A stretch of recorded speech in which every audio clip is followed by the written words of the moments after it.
मी Punjab duck आज तर या ठिकाणाहून महाराष्ट्रातल्या शेतकऱ्याला अंदाज देणार आहे आणि सर्वांसाठी आनंदाची बातमी की तुम्हाला एक सांगतो की यावर्षी मान्सूनला असं पोषक वातावरण समुद्रामध्ये आत्ताच तयार झालंय। म्हणजे यावर्षी चांगला पाऊस पडणार आहे, लवकर देखील येणार आहे, वेळेवर येणार आहे, म्हणून हा अंदाज लक्षात येतात।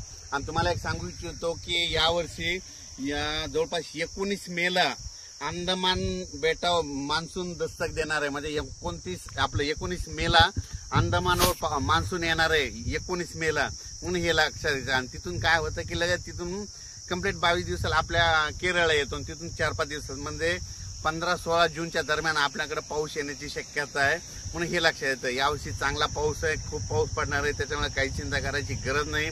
आणि राज्यात म्हणजे आणखीन एक सगळ्यात महत्त्वाची ही टीप लक्षात घ्या, आता हे मे महिन्यामध्ये समजा जर आमच्या हे गुगळी धामणगावला पाऊस पडला आणि सेलूला पाऊस नाही पडला या महिन्यामध्ये अवकाळी, तर येणाऱ्या पावसात आमच्या गावाला दररोज पाऊस पडणार आणि बाजूच्या गावाला सोडून देणार।